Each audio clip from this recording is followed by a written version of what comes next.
Okay, everyone, welcome to this evening's online masterclass. Welcome to Upgrade, Becoming a Better Coach. Very excited for all of you to be here with us. Very excited to introduce you to my very special guest. I am so excited to have this person here. So excited to talk to you about some things that have been in the works for myself and our guest independently for many years, and just kind of magically coming together in this moment right now at the time, as it usually does, coming together at a time that is really important. And I'm very aware that there's a lot of programs out there, a lot of gurus out there that are already talking about, just like they did in 2011, just like they did in 2008, just like they did in 2001, saying, we've got to change, things are changing, it's different now. And yet it seems that the only thing that actually changed were just kind of some of the subject lines and some of the headlines in terms of different approaches and different things. So as my guests and I come to you this evening with a lot of experience and a lot of really powerful insight, and also hopefully the humility that we realize that on a certain philosophical level, we are all making all of this up in terms of life and what we call reality. I heard the other day that reality is simply our collective hallucination. But if we are making it all up, I say we make up some things that are helpful, that allow this to be a fun and rewarding and an amazing experience as human beings. So let's dive in to why we are here, what we're going to be talking about, and making sure that if you are watching this live or on the replay, that you are in the right place. So let's talk a little bit about who this is for right off the bat. Number one, this is for existing coaches, life coaches, business coaches, health coaches, relationship coaches. And an interesting caveat that sounds obvious, but that actually want to do coaching. We'll talk about this a little bit later on when we talk about the slow death of marketing, traditional marketing. So much of marketing to coaches has been about leverage. And I don't want to get too much in the weeds of this right now, but so much of that leverage is to create things and to create this terror of, you don't want to trade your time for dollars because that's what you did in your job. And coaching's all about freedom. And I don't disagree with that statement. Coaching is about freedom. It's just an interesting skew to leverage a version of that to get you to buy stuff that is becoming less and less effective. So this doesn't mean that coaches who simply want to build courses and sell them to thousands of people without ever having to coach day in and day out are not going to be helpful or useful. But for the upgrade, for what we're talking about tonight, we are working with coaches who actually want to coach, want to be face to face, whether that's on Zoom or in person with the people they are working with. That doesn't mean that they don't have courses. That doesn't mean they don't have books. That doesn't mean they don't do groups and masterminds and whatever else. But at the core, it is, when I wake up in the morning, I want to interact with clients. That is the most exciting thing for the coaches that we want to work with. That is the most exciting thing for this program, for this idea, for this approach that we want to talk about with you tonight. This is also for aspiring coaches. This is for people who keep being told, wow, you should be a coach. You should be a coach, or you should be a speaker, or you should be a leader, whether you feel like it or not. And whether you actually formalize it or not, whether you do pro bono work or you just become like a great trusted friend and continue to just feed the world and serve the world with the space that you can hold in those areas, or you actually want to build something on the side, or something that could replace your career, or anything in between, then you are also here in the right place.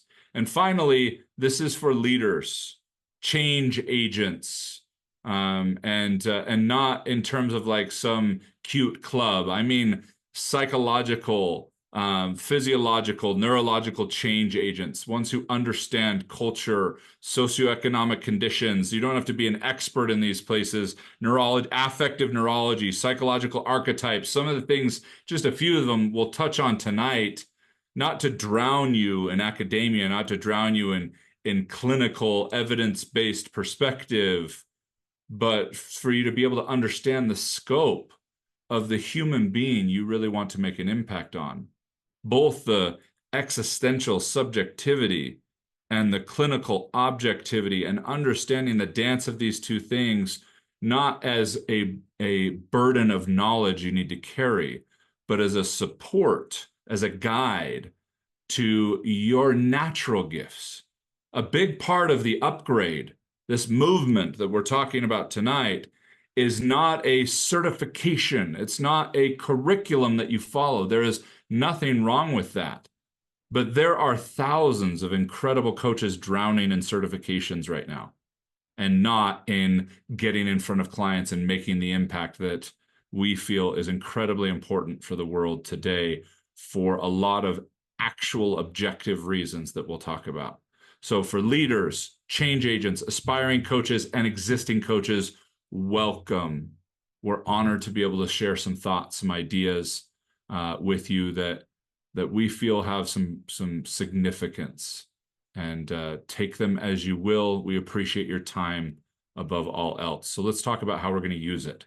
The plan tonight with your time is to talk just a little bit. Okay. Okay. My guest and I, we could go off for hours about any one of these things or any subtopic under so many of these different things. But we want to talk to you a little bit about why it's different right now. Why that isn't just a cute way to get your attention. What's really happening in the world in terms of its infrastructure and how coaching plays a role in that. We also want to talk a little bit about how, some people can, every day you can get on social media and hear someone saying, don't do this, don't do webinars anymore, you do this doesn't work anymore, do this. And all of them are just a matter of where you want to place your attention. And as I've shared with many people, how you feel about what you're doing typically is the most important thing versus what you're actually doing. So if you believe that strategy is helpful and you actually execute it, it's probably going to work, or so it has. But a lot of those strategies are built on a construct we're going to talk about tonight that is coming to an end. And it doesn't mean they're going to disappear overnight, but the majority of the approaches to coaching and marketing coaching especially is going to be the newspaper. It'll still exist, but the relevance will be dismal. And then we're going to talk, we want this to be the meat of the evening. We want this to be the bulk of what we spend our time on this evening. The three biggest areas that coaches, leaders, change agents are woefully undertrained and underutilized in. And please, we have an hour, maybe an hour and 15 minutes or so tonight to give us a little bit of a buffer. We're not going to be able to cover everything with the detail that we'd really love to. This is about planting some seeds, giving you some great things to walk away with in terms of tools and insights. But there may be some things, because of the short amount of time we have tonight, that sound like things you've heard before. And we can assure you, both of us, with extensive experience, that they are not what you have heard before.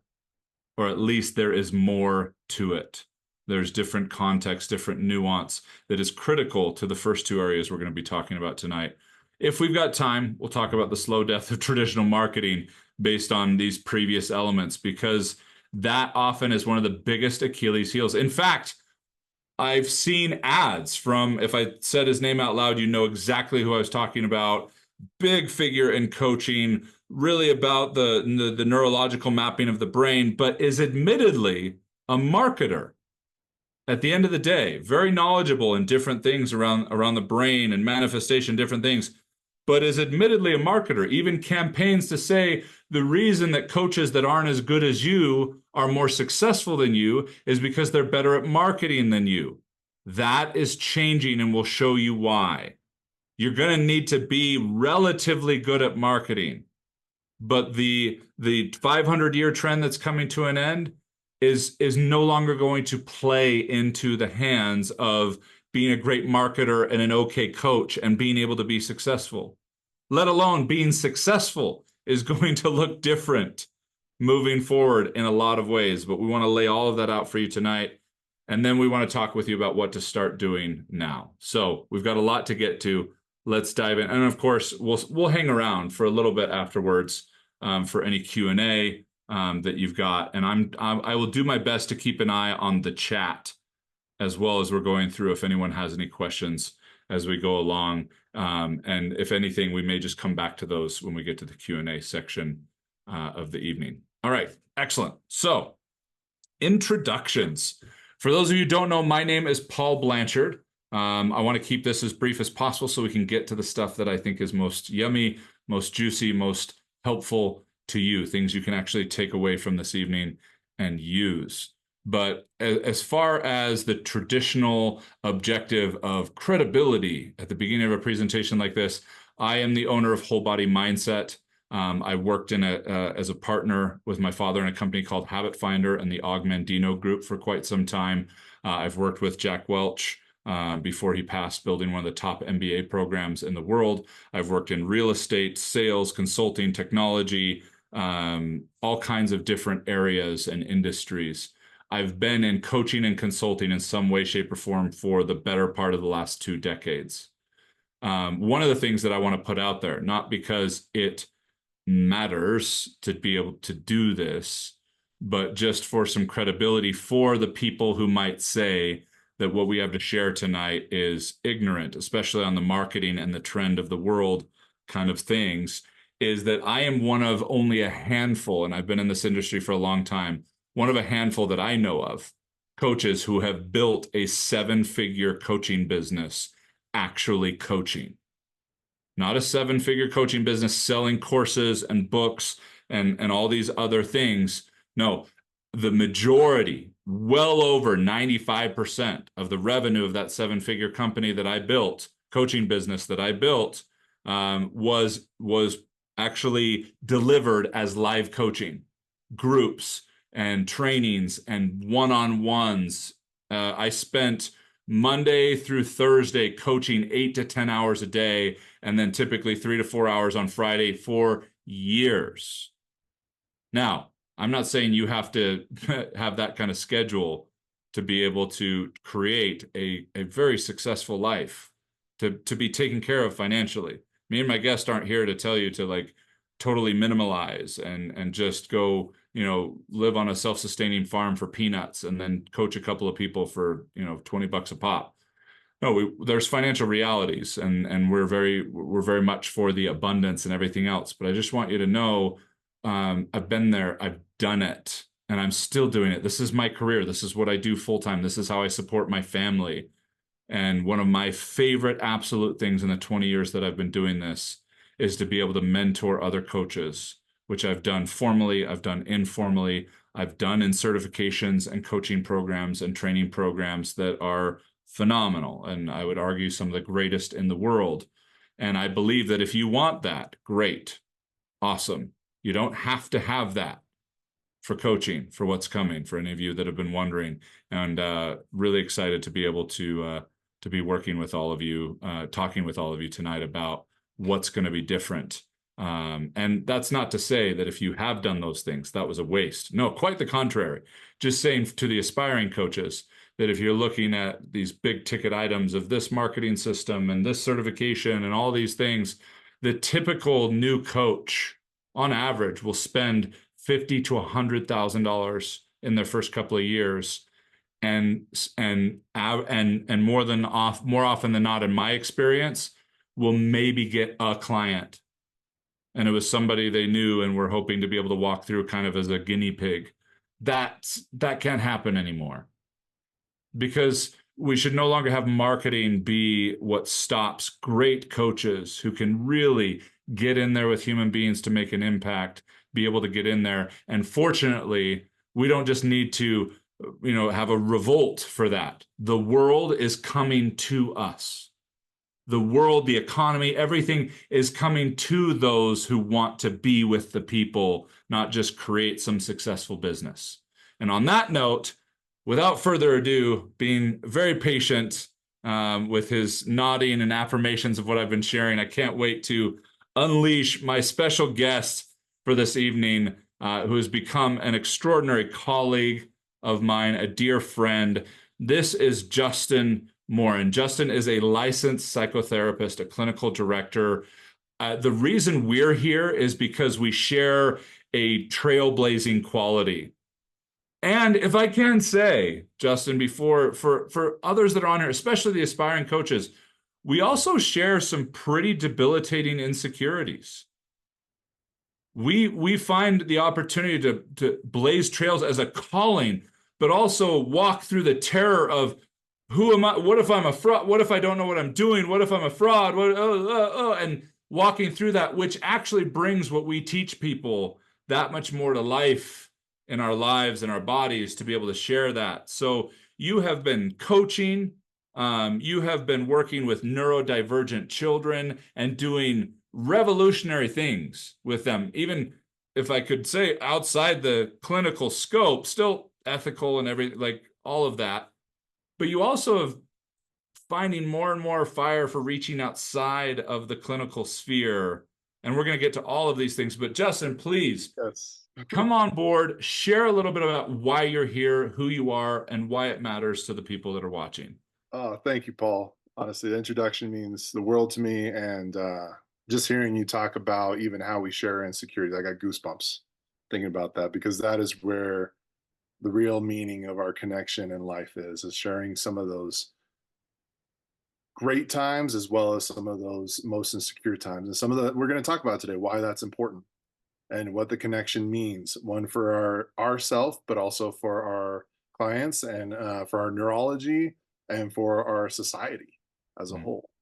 So yes, my name is Justin Morin. I am a licensed clinical mental health therapist. I go by the term psychotherapist because you got to be a little crazy to do the job I do, for sure.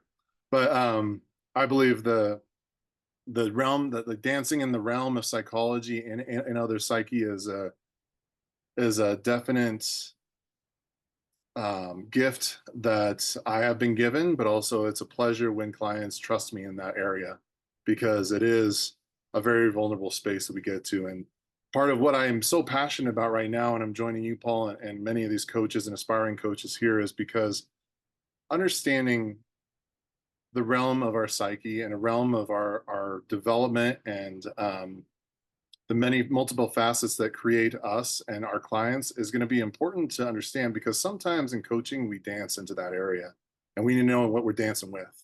And I believe that to be true. And I love my colleagues in the therapy realm.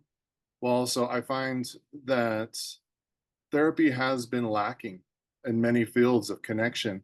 We use the term therapeutic alliance or self-disclosure as if they are, objectable terms that we can identify and dance with, and they're not really. I mean, I have struggled myself with the process of self-disclosure in therapy, and on the board of an ethical question of whether or not that's appropriate. And so I've danced in the realm of coaching. I do executive function coaching, which I'll get into what that means and how important that is. But in dealing with neurodiverse individuals, not just kids, but adults, I've worked up to the age of 82 individuals. An individual called himself the original Aspie, and been drawing light with them and in the space with them to be able to discover what it is that our humanity means and how we can access that to the fullest. So yeah, I come into this practice with over 20 years of experience in the mental health field. I've been a business owner as a swim coach in the past. That's one of my passions, of swim coaching and business development in the nonprofit field. But also in the mental health field, I've mentored and supervised numerous clinicians and been sought for that in the development of the mental health field. I am in the business of developing people. And so that's where I think you and I connect so well in the coaching realm, because in developing people, we thrive. Yeah. And as a woulda, coulda athlete who took a theater scholarship versus a football scholarship, as a very large and at the time very powerful human being, Justin's being somewhat modest. You were on track for the Olympics at one point. That was what your sights were set on as a Yes. nationally ranked swimmer.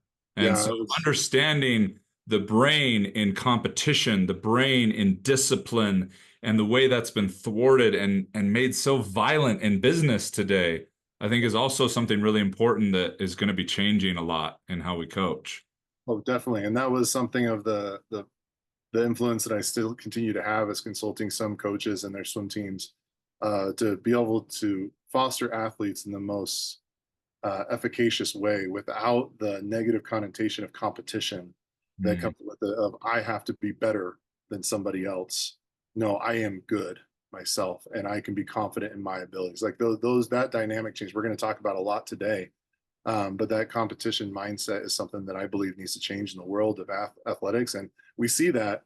I experienced it. I'm vulnerable right now. That's the reason I didn't make it to the Olympic trials, didn't make it to the Olympics. I got in my head.